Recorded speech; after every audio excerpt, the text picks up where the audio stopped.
So when I was doing therapy, I worked particularly with a lot of like high achievers, very smart people. And one like common theme that would often come up is this sense of emptiness, especially when they or have been used to like succeeding so much and then they like quote unquote fail, right? Whether it's like bad grades or they didn't get a promotion, whatever it is, right? So I think one thing I took away is like putting our entire identity on achievement, right? And letting the ups and downs of our self-worth get wrapped up in that. I think it's such a dangerous game to play, you know?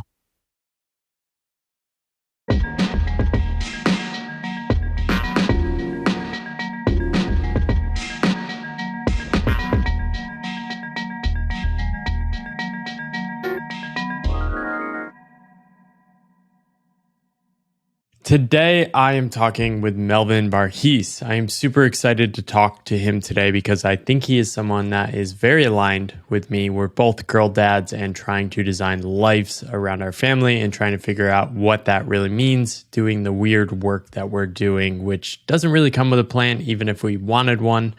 He is a licensed psychologist who moved from practicing on his own and I think part of other institutions to working on his own as an entrepreneur for other online therapists and health professionals, creating all sorts of stuff. He has an amazing podcast where he talks about these ideas, shares his journey, and he's been doing that for, I think, 8 years now, which is just impressive. I love people who stick to that long game. And we're going to talk about his whole evolution, what he's up to now, and riff a little on how you do this path with kids in a family and the trade-offs. Welcome to the podcast, Melvin. Paul, I'm really grateful for you, brother, and excited for today's conversation. First question we always ask, what are the stories and scripts you grew up with that were sort of guiding lights about what you should be doing as an adult in the world? So, I have South Indian parents, right? And the stereotype of typical Indian parents are, there's kind of 4 options, right? Career-wise, which is doctor, lawyer, engineer. Although I heard the 4th option recently, which was failure. And so that's a complete set. It is the complete set. So yeah. I remember early on, like I was originally supposed to go to medical school, be a pediatrician. And then, I did well up in, high school. I struggled a bit with like AP Chem, AP Cal. And then once I got into undergrad and we took those classes, I was like, oh my gosh, this is not how my brain thinks. And I let go of that and ended up psychology major, and then went and, the PhD route, which was still a ton of work. But so I don't know, like, I guess I'm a doctor, but not an MD, right? Which is like really, which I'm obviously grateful for, but there's actually a subtlety sometimes I feel like in Indian communities sometimes, but not all the time. You've talked a bit about how you not only felt you had to be good, but you had to be excellent at everything you did growing up. Talk to me about that. And was that internalized just on your own awareness, or was that imposed too? So, the little bit of backstory on this was, my parents immigrated to the U.S. in 1989. And prior to that, they had multiple opportunities to come to the U.S., but my dad was a lawyer in India. My mom was working as a nurse, and they had life pretty much figured out, right? We had our family there and all of those different things. And so they kept delaying the immigration process, and they kept saying, like, we want to just table coming over to the U.S. because we're just not sure. And then I think in 89, the U.S. government was finally like, can't just keep tabling, like, you got to make a decision or lose this opportunity. And so, my dad in his like mid 30s, right, decided, uproot and, come to the U.S. And so I share that because, English is not my first language, right? So I remember finishing first grade there, starting second grade here, and I started in English as a second language classes. One of my most vivid memories was, you know, coming out of the plane, and we were staying with my aunt and my cousin, who I'd never met before. He asked me something around like, I'm guessing it was like something around, do I want pizza? And I remember the word pizza, but obviously I had no idea what pizza was. I had never actually seen cheese in my life until then. Um, and so all of that to say, I internalized that, I'm the oldest sibling, so I had to make it work, right? Like my parents sacrificed a lot, right? And they, would always tell us like we came because we wanted to give you more opportunities. We wanted you guys to have education, and it's a wonderful thing, yet it puts a tremendous amount of pressure to not mess up. Yeah, it's such a common thing you hear with people that emigrate to the U.S. Yeah. And you often hear how much pressure that puts on kids, right? Do you think there was a positive side of that too? Oh, absolutely. I mean, it's like, I don't know. I mean, there's like, there's stress, there's distress, and then there's eustress, right? Like, so I think there were situations where it was more eustress, right? Like it motivated me to want to accomplish things. And generally, like I would say it was very positive, right? In terms of, I was very disciplined, and I wanted to accomplish things. But I think that the biggest trade-off I think has been that my identity got wrapped up in what I was doing and in my accomplishments, right? But the positive is obviously strong, like grateful for the strong work ethic, right? And I don't think my parents did this on purpose, but, many, especially elementary, middle, and most of high school, pretty much we went back to India every summer. And I think I was in sixth grade when I first flew unaccompanied from Dallas to India. And growing up 2 or 2.5 months in India every year, you just gave you a different context, right? Like you live in the US, look where you might be if you were here, right?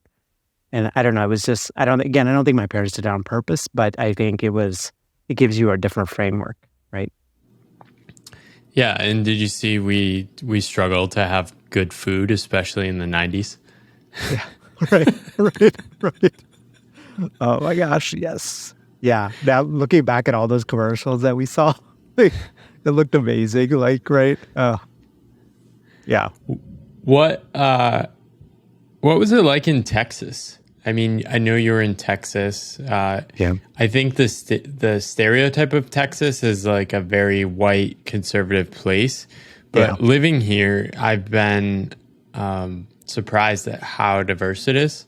And it's sort of a place that's been growing for a very long time. There's all sorts of different immigrant groups across the state, especially Hispanic immigrants. How was Texas growing up? Yeah, so I had a very similar experience to you as well. I remember even early on when I took those ESL classes, just seeing like lots of different ethnicities. The school, I remember, especially the high school that I went to was very racially and socioeconomically diverse. And I remember like having friends and family from out of Texas being like, do you guys, ride a horse to school, whatever, right? I'm like, no. And, there were all those stereotypes, but I found the same thing. I found a surprising amount of diversity and actually a surprising amount of tolerance.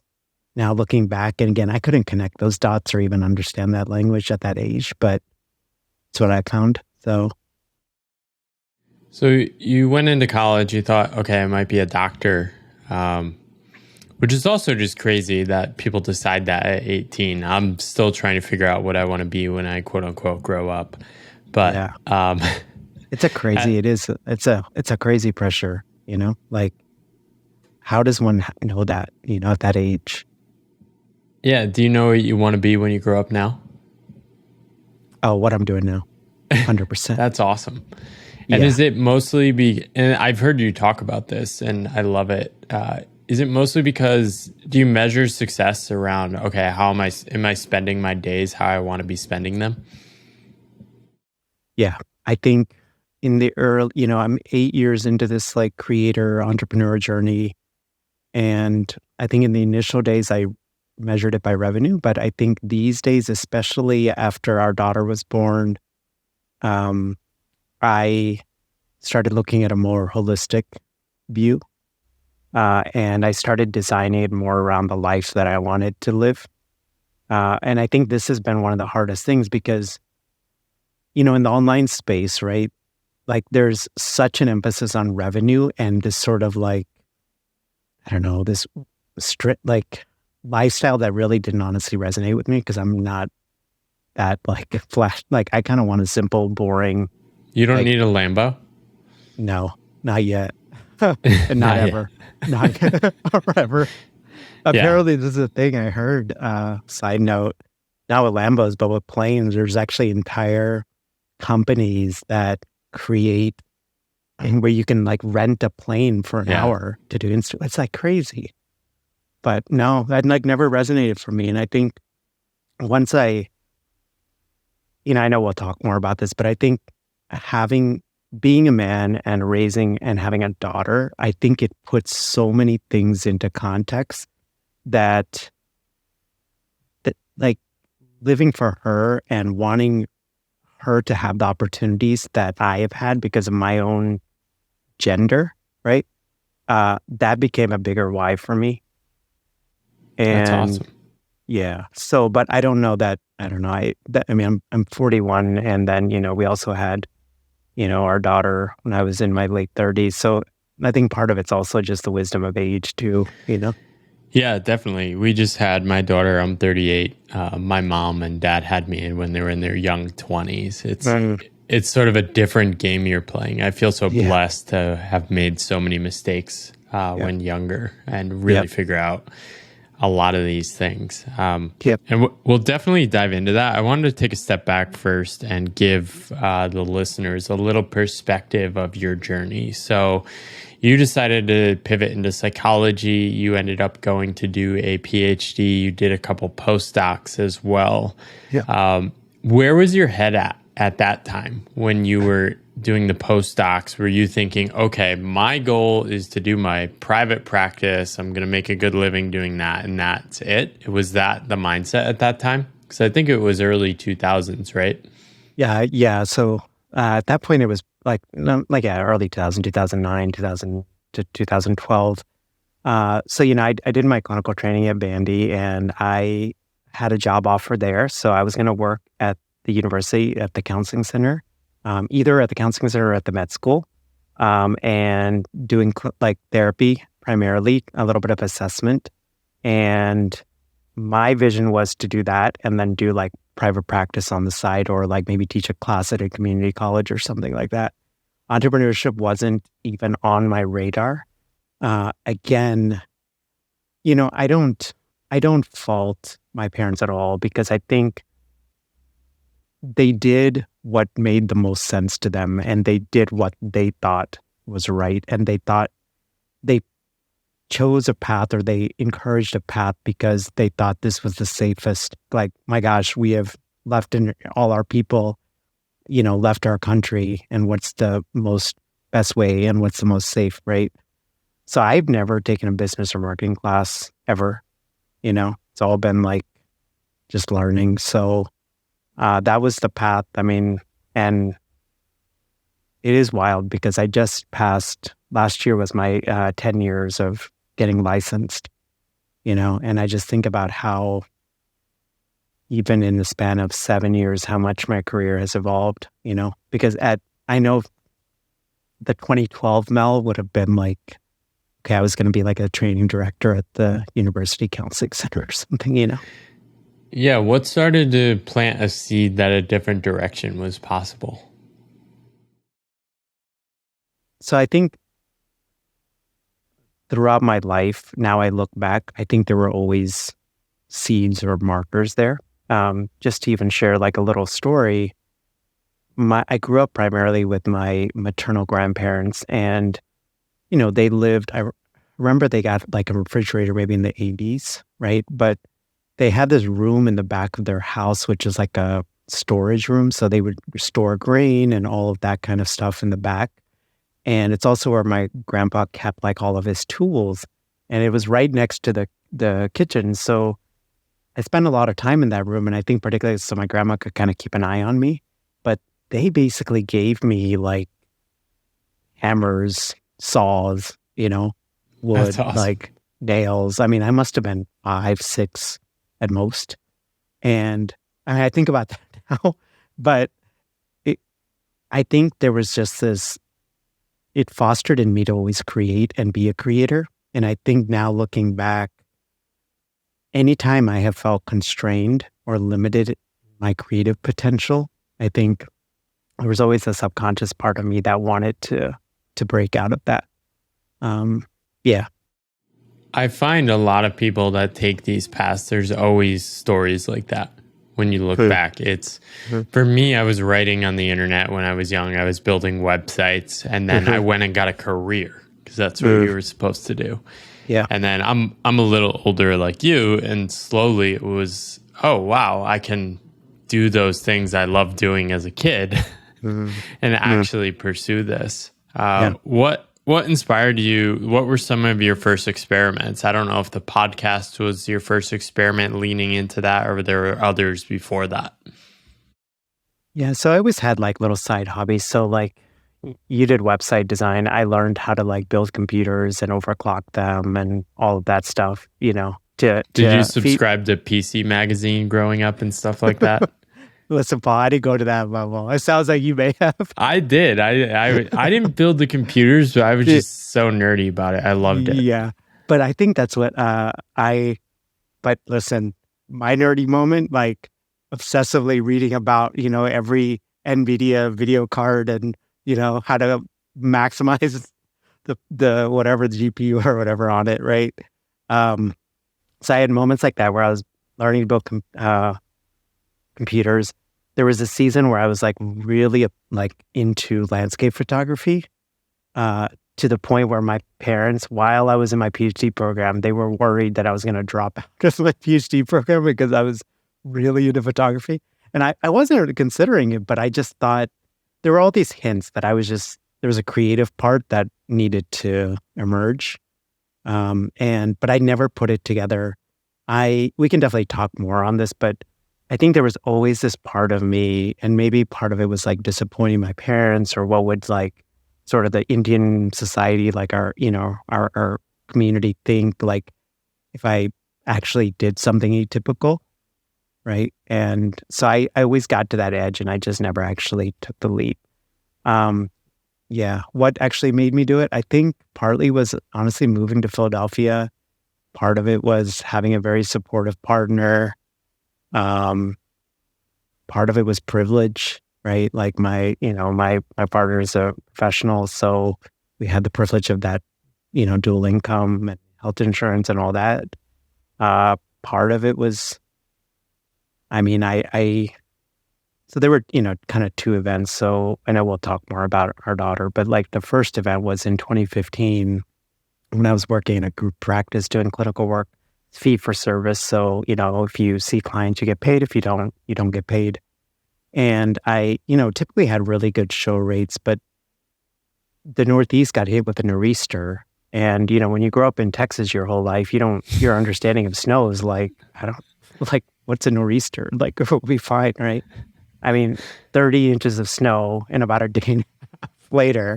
This is like March 2015. Yeah. Yep. I remember this so vividly. Yeah. Boston got the most snow in 1 week. Yes. And my car literally became an ice block. And that was the last time I owned a car. Like, I'm done with this. I'm done with you, Boston. I'm done with the car. Pretty much. Yeah. But that's what happened. And so I ended up canceling about 22 clients because, telehealth wasn't a thing. I could have called them, but half my clients were panicking because they're, like covered in snow and worried about, how are we going to power lines and everything else down. And we were saving up for the 20% down payment on our first home. And I had this moment where I said, oh my gosh, this is going to be my career if I don't take the typical employment route. And I think that realization coupled with, whatever that sort of work ethic that emerged. In the early days, I woke up at 3:30 a.m. to record podcast episodes. And then I would take a shower at 7 and then get on a 7:50 or like 8:10 train to go to Center City, see clients for an entire day, come back by 6 something, and repeat it. So that's pretty incredible. Bring alive that determination. Like what was keeping you going? Were you just like, I need to make a change? I think that nor'easter was what broke my creativity loose. Like all of those different things. And I don't know if that I explicitly like thought in the moment, but I felt like, you're a creative person and you can do some stuff, but it's also very low risk too, right? Like, but also when you've had 20, like $1,000+ of lost income, right? And you're like, oh my gosh, is this going to be my career? Like, I don't know, that at that moment, that's what really propelled me. And then I realized I love therapy, I love clinical work, but do I love it to the level that I love what I do now? I don't think so, So. Yeah. And talk to me about your wife. It sounds like she's been very supportive. How specifically, what stands out when you think of her support? Because I know this is so powerful and it's something I'm trying to talk about more, because Angie's support for me has just been so powerful for me. Really just accepting what I'm up to completely. Maybe bring that alive a little bit more, specific stories that stand out around that. So I can share like 2. So, we identify as Christian, and we actually met on a humanitarian trip to New Orleans. So we spent a week down there helping rebuild that community center hit by Hurricane Katrina. And so like her heart is very full of like service and a desire to help others. So when I like presented this podcast idea to her, like, and I said, I think this podcasting thing could really take off. I don't even think half the people know what a podcast is, right? This is 2015. But she said, why don't you try it? Because the worst case is it doesn't work out. And the best case is like it helps people, right? And so if she hadn't said those words, honestly, Paul, like, I don't think I would have started, I would have just found some way to like rationalize that, I just either got to find another job or, do something else, to make it kind of work. So that was like one. I think the sort of second one was, when I got my first like negative review on the podcast, that was really hard because, people like us, right? Like that are like, I think just genuinely kind people, and we put our heart and soul into what we do.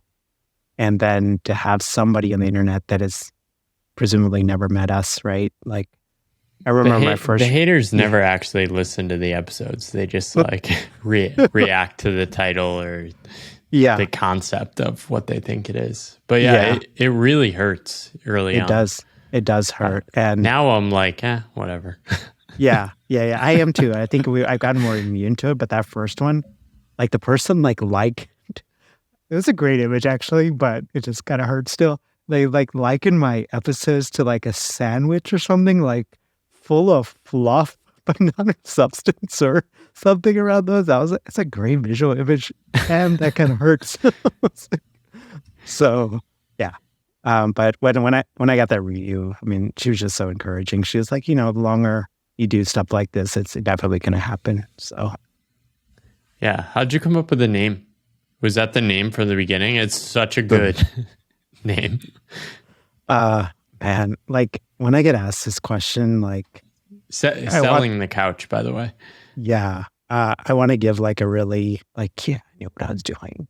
But to be honest, I was thinking the word couch, right? And I kept looking at like instantdomainsearch.com and trying to see like what other words lined up.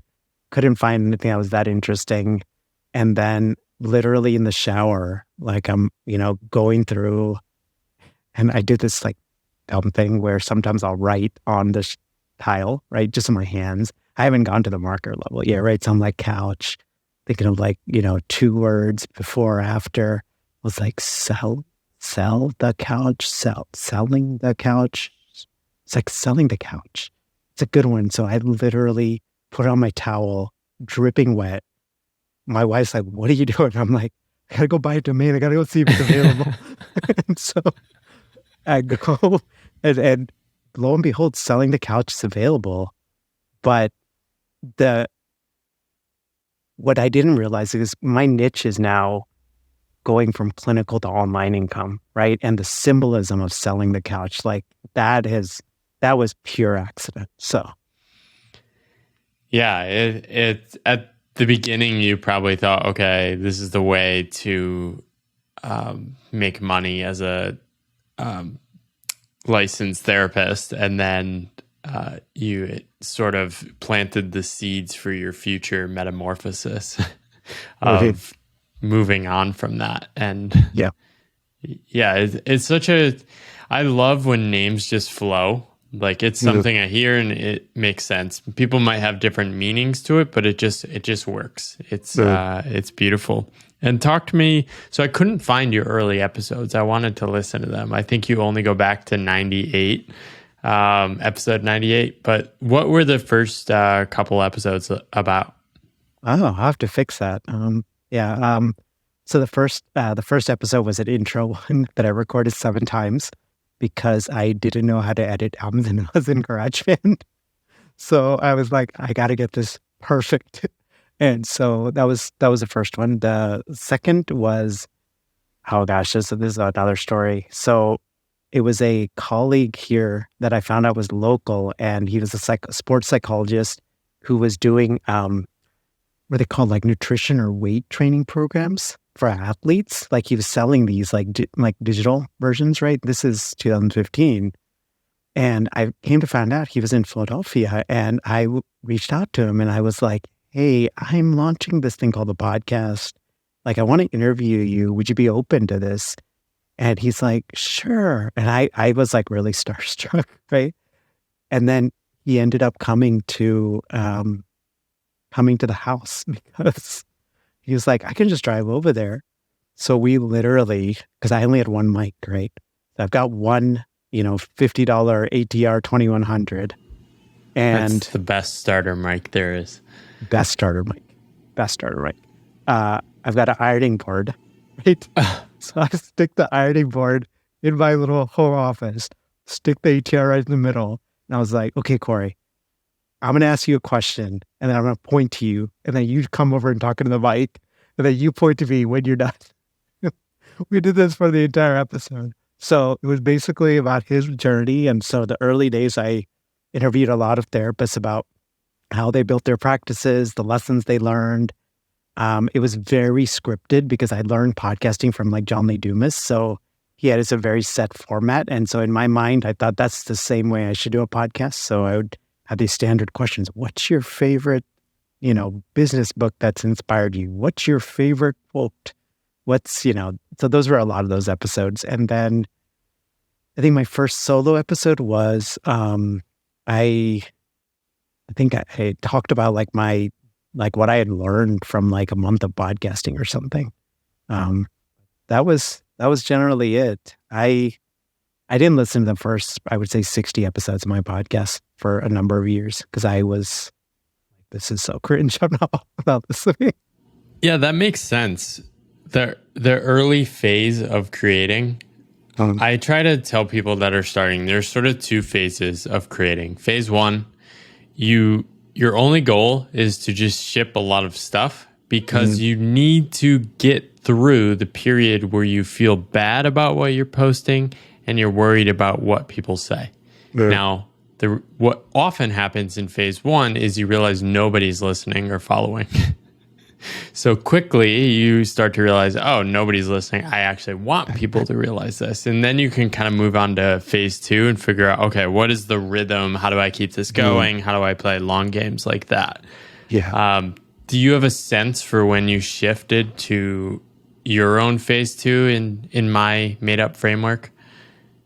Yeah, I would say right around the 1 year mark, because I pretty much recorded an episode and when I taken these podcasting courses, they had said some version of that, like you're going to hate the first several recordings, right? But the first year I recorded pretty much every single week except the week between, right before New Year. And I was really very close to burning out, and I realized I just couldn't sustain it. So that's where I made this transition from phase one to phase two, which was, do I need to be podcasting every single week of the year? No. Let me try to think long-term sustainability versus short-term. So this was, again, a multi-year process, but I eventually went to podcasting 8 months of the year. And it would be basically 3 months on, 1 month off, 3 months on, 1 month off. And then this year, I'm going down to 7 months of the year. And then potentially next year, maybe only 6 months. But on the off months, we do replay episodes. But I'm designing it. So we basically take our most popular episodes and then we replay them on the off months. And I let people know, hey guys, we're on break from the podcast. But please enjoy, a replay from one of our most popular episodes. So, I love this. It's something I've been thinking about. I haven't really designed this. I've just sort of stopped for a month or more at the time. And I mean, there's no episodes. The thing is, I've never gotten emails before, but now I have a bit more listeners. What have you noticed? Is there any cost to that in terms of following or things like that? The taking a break, you're saying? I can, while we're talking, I can actually pull up some stats. So we actually have some real stuff here. Live stats. I love it. We are connected to the internet and we are bringing in the data, people. So I had never taken a sabbatical from the podcast, and I took that from last November through April. So November, December, January, February, March, and then April. So I recorded my last episode in November 2022. That month had 22,437. And from December to April, replay episodes. So I'm just going to get ballparks. December, 21,000. January, 28,000. February, 23,000. March, 23,000. April, 24,000. So then, negligible. You're not growing, but you're not shrinking either. Yeah, exactly. And for me, I don't know, I know people differ on this, but after some level, the download numbers are a little bit of a vanity metric, because ultimately it's about making sure the right people are listening to your podcast versus, all people. Yeah, which is a great thing about podcasts that people don't realize. It's a very intimate relationship. And often when people are big fans of a podcast, they love all of it, right? Mm-hmm. And your niche specifically, you don't need that tens of thousands of people. Yeah. 1,000 people listening to an episode is incredibly valuable for you because you're talking to a very specific person. You're their lens onto entrepreneurship, right? Health professionals want to figure out all this stuff, but through your eyes. Did you realize that at first, or was that a slow? I'm implying you understand that, which I assume you do. But I think now I do. 8 years in, I don't think, to be completely honest, Paul. Because I didn't take any like business classes and I was figuring out stuff, like I had a really hard time internalizing that people saw me as an expert, even though like I was doing the stuff that I was sharing. Um, so yeah, that's been a journey. But I think you're spot on. Like, I mean, I get really nice emails from listeners saying, I've listened to you for a lot of years. Literally there was somebody left a review, said, I think about like when I'm struggling with something, I think, what would Mel do in this situation? Like, that's an amazingly beautiful thing, and that's why I love podcasting because of, I don't know, there's just no other medium that I know of, like where you get that level of intimacy and connection because you're literally in the ears of folks, right? And uh, it's just something really powerful about it. Yeah, it's very unique. I was riding around on the bike this morning listening to your episode about your reflections. I think this was a month or two ago about your sort of awakening of moving away from becoming this successful entrepreneur. I think early on it seemed like you were very drawn to this idea of becoming like 7-figure entrepreneur, right?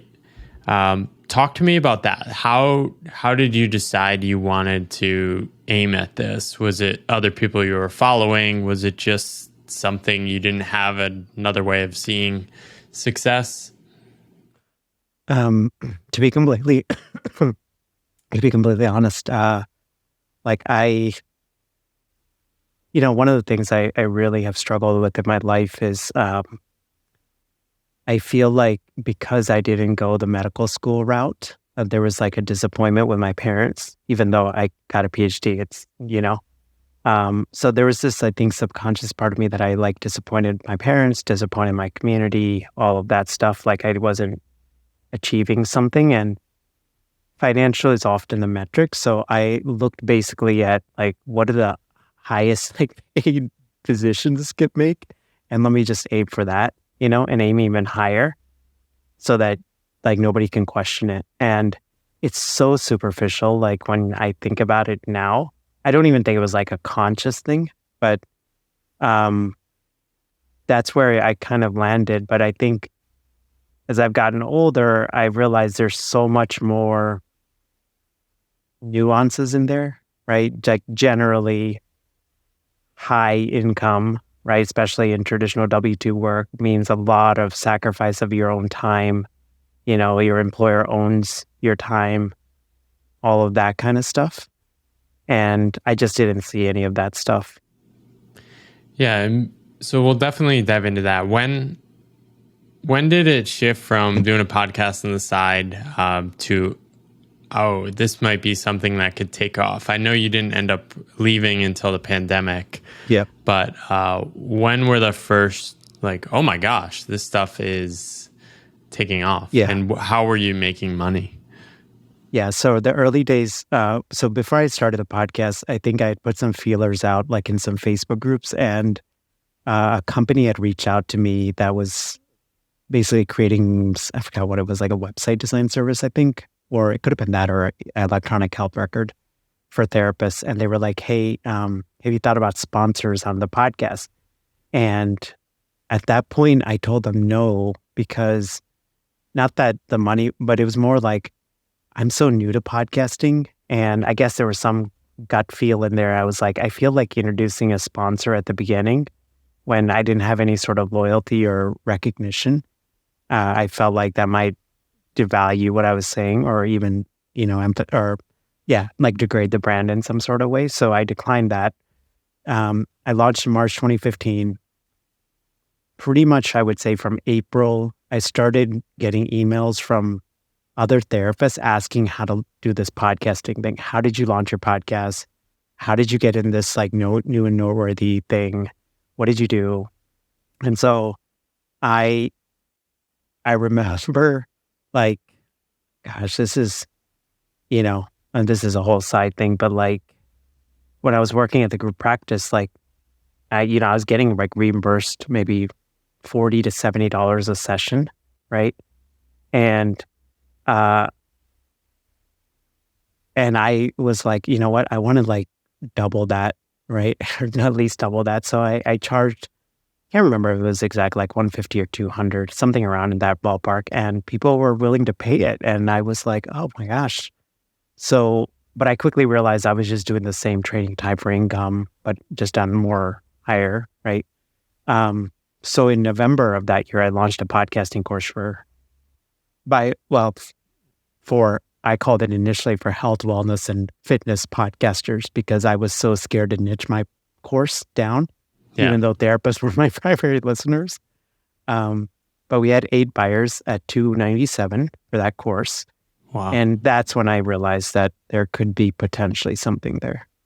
Yeah. What I've seen is it doesn't matter the dollar amount as much. Mm-hmm. It's just that, oh, wow, this is something I created. I genuinely put it out there and people are buying this. This vote of confidence is so powerful. Yeah. Yep.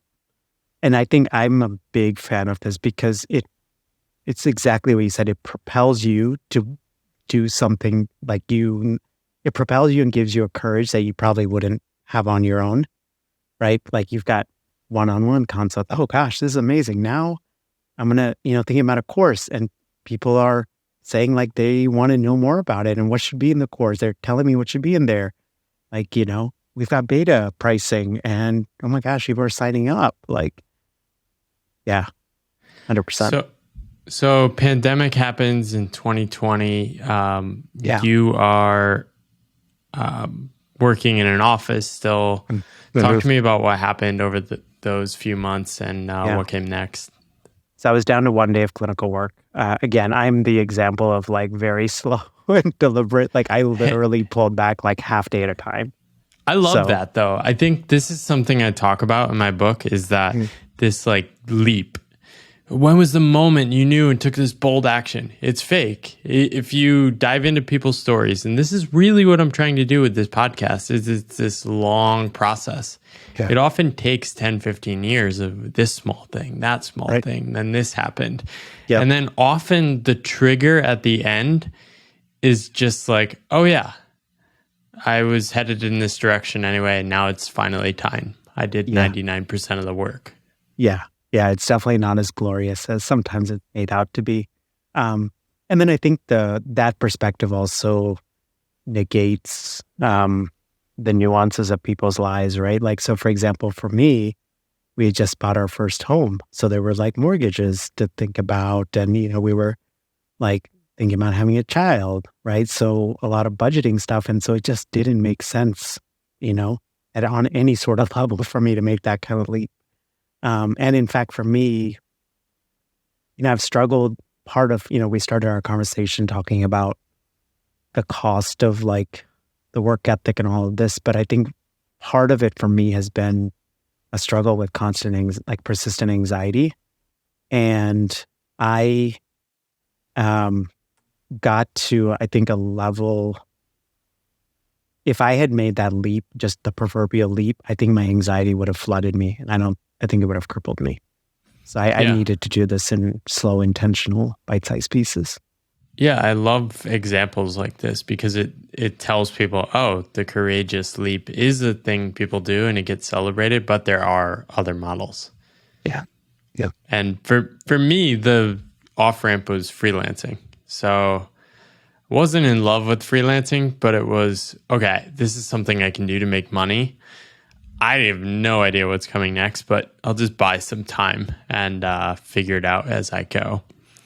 So 2020, you go all in on this. Talk to me about the shift from aiming at this 7-figure entrepreneur sort of model toward your frame of thinking about this, which I really love, is more like healthy business. I love the word healthy business as opposed to just thinking about money. Yeah. And to like close the loop on that previous question, I was down at 1 day of clinical work and, we learned about COVID-19. I was doing assessments at this clinic, and about 2 weeks in, they were like, hey, Mel, or Dr. B, can you come back in?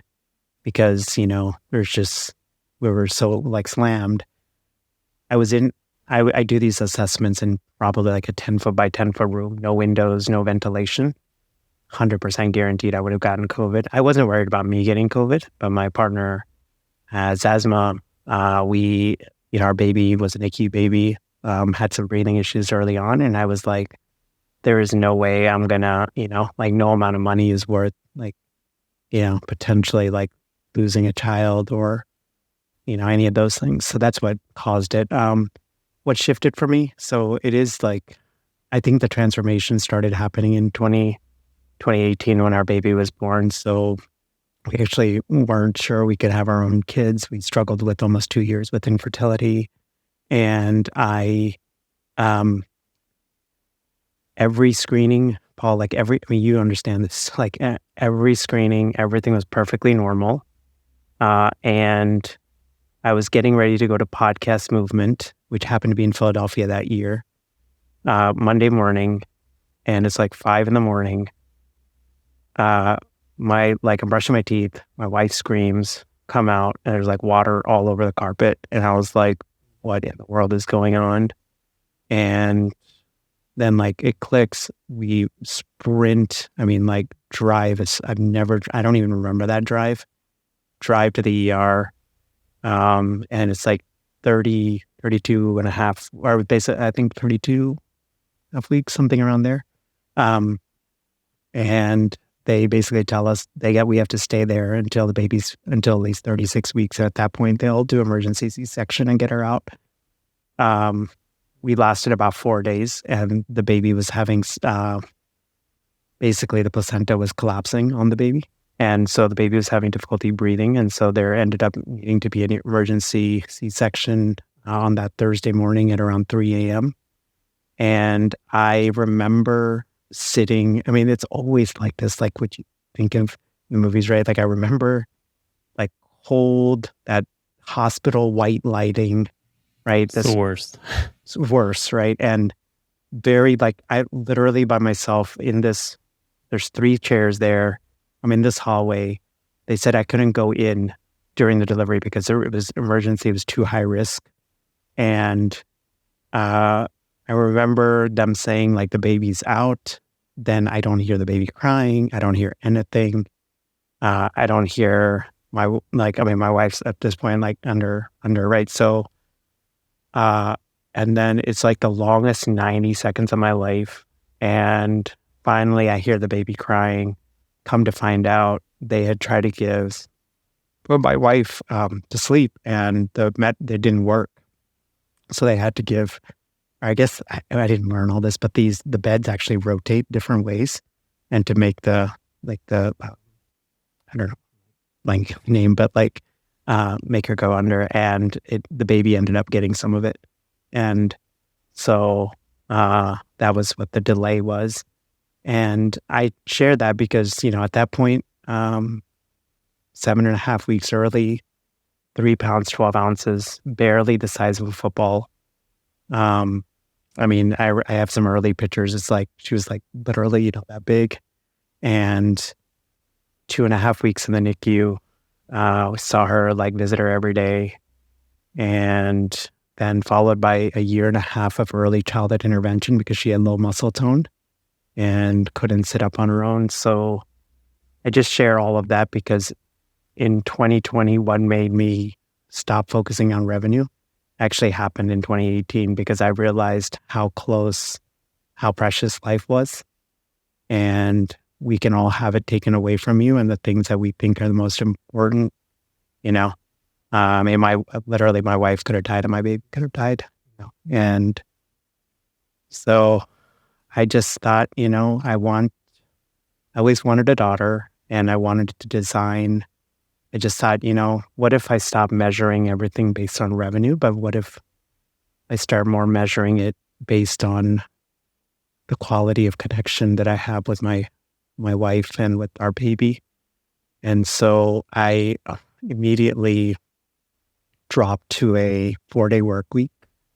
So we did daddy-daughter days on Fridays. First 1.5 years was all PT, like early childhood intervention stuff. So we have videos of this where, they are literally teaching these kids like how to do stuff, right? So, I mean, there's one exercise I would do where I would prop her up against a wall and I would be like, I say get emotional, but be like, like a foot away, and I'd be like, come to dada. And then she'd like have this fear, and then she would see me, and then she'd walk, and then we'd go back like just a little bit further, and then, and then we'd try that again over and over. So I don't know, when you do all of that stuff, it puts life into perspective. It puts business into perspective, Uh, I mean, what is the point of accomplishing all of this, right? If we can't be fully present with the people that we love the most, that's at the core of it for me. So. Yeah, it's wow. I appreciate you sharing that much. I mean, we were very lucky with like a healthy delivery and a baby, but I mean, just she's 12, 13 weeks now, and you just understand like what a little kid means. Like it really is everything. It is made everything so clear for my wife and I around how, like, really doubling down on how we were already trying to build our life. I think before it was a vague sense of we want time and freedom in our life, and now this is the actual way we want to spend that time and freedom. Yeah. Yep. How have you designed like how do you spend your weeks around spending time with your daughter, maybe in the first couple of years, and how you're doing it now? Yeah. So she just started preschool, so this will be our first summer. So this will be a new experiment here. But the first several years, so, I just have this thing where like I love like home cooked meals, right? So we would have home cooked meals, a lot of time together.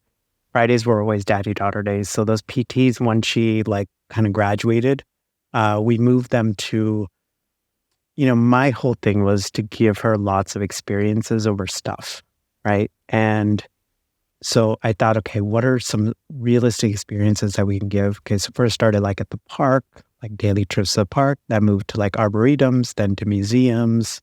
And what I really wanted her to do is a couple of things. So one is like learn to love nature, and then learn to like not sort of be dependent on like tech, right? So we actually tried for a season where we like did the iPad thing, and then we noticed like there were some subtle changes in her behaviors. And so I was like, you know what, let's not do that. So we've kind of not done that. I mean, she watches TV, a couple of times in the morning a week, but it's on the TV. Like we used to watch, it's not on a thing. And then once it's done, she knows once one little, thing of Super Wings or whatever is done, we're done. Right. And other than that, I mean, it's a lot of reading. We're doing, so my parents had this thing with my brother and I where they would take us to the library every week. We each have to get 7 books. And I carried that same extra. Yeah. One for each day of the week, Ain't no TV watching in Indian households. Come on now. So I carried that tradition on with her. And so we do library days after school. It's on Friday. And then we have this little thing where she picks her books. Then she comes and cuddles with me in one of the library couches, and we read one of the books. And we also, a new ice cream shop opened up so that after the library time, it's ice cream to a daddy. Then weekends, I mean, like it's just us and with our loved ones, we try to, so there's a couple of things we're really thinking through is like, one is, Ali talks about this, right? Like the skills in the universal toolbox. And I love that phrasing because what I'm trying to do is help her develop skills that are translatable beyond a major so that they compound over time. And so we're still really early on, but some of the things that I want is teach her how to build a computer, personal finance, coding, art, learning how to draw and paint, some sort of music, definitely sports, because I grew up playing basketball, but not in a way that's, and I don't know, like, again, this is such a grace, like, I don't know that I have it all figured out, but I don't want it to become obsessive. I want her think more holistically, right? Um, and I think that's the major stuff. One thing we've recently been talking about, I may not have time to implement it this summer, but we were thinking about just grabbing like an Airbnb for a month in a random city. So first starting in the US and just immersing her there in that culture and, doing the camp there or, for a month, because that's such a different experience than like, a weekend trip or a 5-day trip, right? And then coming back and then eventually over time, more international. I love that. I highly recommend that, if only Yeah. for your personal growth. I think Mm-hmm. Angie and I living in other countries has been so powerful. Just going to a grocery store in a place that's not yours. Yeah. You start noticing the world in a different way. Yeah. And we're actually doing this summer. We're going back to Taiwan for 2 or 3 months. Oh, wow. And yeah, we're just so excited Yeah. to like bring our daughter. Yeah. Of course, our daughter won't remember this trip, but we can kind of see it through her eyes, and helps me connect as well to Taiwan, which increasingly feels like an important home and place for me. Yeah. But we're definitely looking to do that. I think what we should probably do in the future is just get all the creator dads in one place. Yeah. For a month. 100%. That would be amazing. Like every future startup like emerges out of that weekend, right? Well, this is a really interesting evolution because our paths are very new, right? They weren't even legible until the early 2010s. And now there's more and more people doing them. There's people like you and I. I've been doing this for 6 years.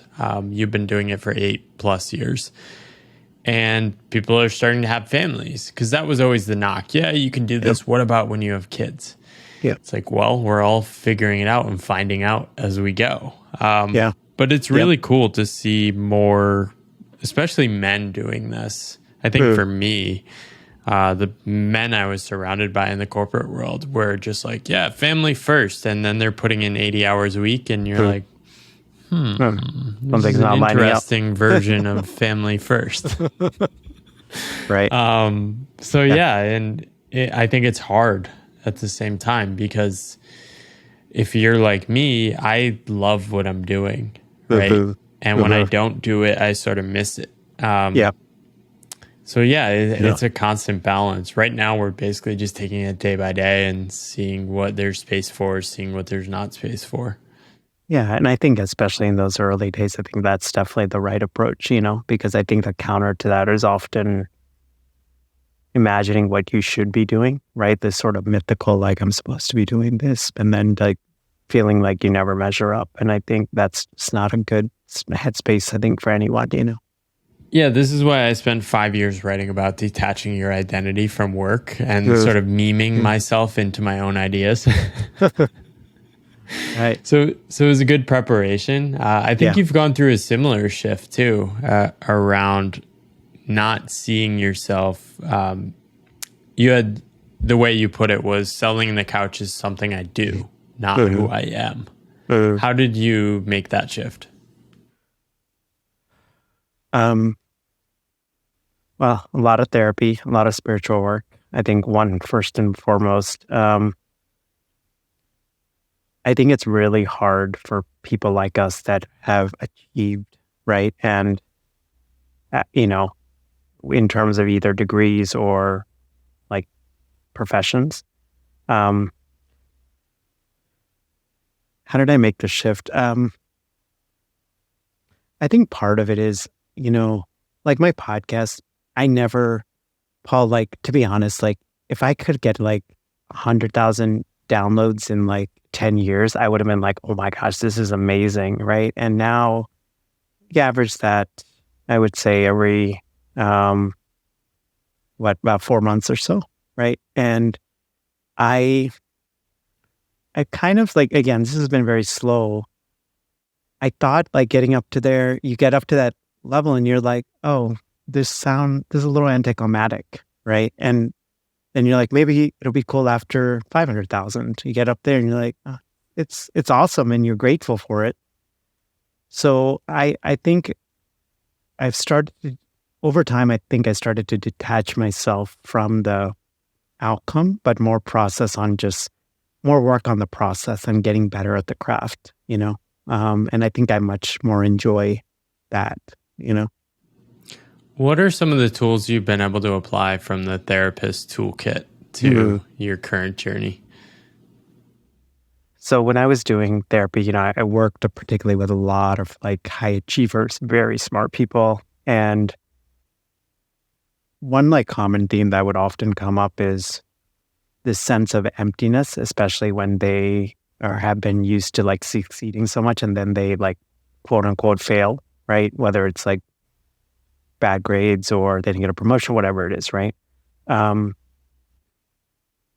so I think one thing I took away is like, I don't know, like putting our entire identity on achievement, right? And letting the ups and downs of our self-worth get wrapped up in that. I think it's such a dangerous game to play, you know? Um, so I think that's one. I think another lesson I think I learned from therapy is, I mean, honestly, like letting go of the result, I took a lot of, like I was trained in ACT, acceptance and commitment therapy, so which has a huge mindfulness component to it. And, there's like this image, there's this story they always like say, like imagine your thoughts like leaves running, going down a stream, right? And I think there's a lot of applicability to that, right? It's only when we get hooked with our thoughts and we make real meaning out of our thoughts that we usually get like, hooked. And so that's like a big thing for me. It's like, I don't know, like I heard this phrase, like, and it's probably a little bit of a cliche phrase, but like, don't get too high with the highs and don't get too low with the lows.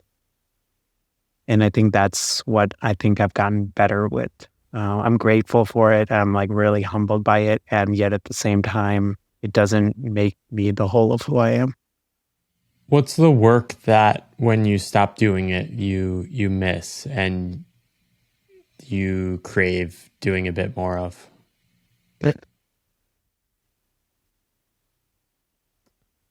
I think like online creation in some sort of way. Because I love, like, again, in bursts, right? Like we have a lot of systems and, stuff like that. But like, if I don't do that, if I don't meaningfully produce content to get what I'm feeling or thinking about, I think there's like a void that I feel. Yeah. Do you have any path role models? Pat Flynn is one, Smart Passive Income, because I think he models really well, like being a parent and doing the entrepreneurship thing. So that's one. I mean, I really like Rachel Rogers, particularly because there's just not a lot of like people of color entrepreneurs. So Rachel Rogers, We Should All Be Millionaires. Yeah,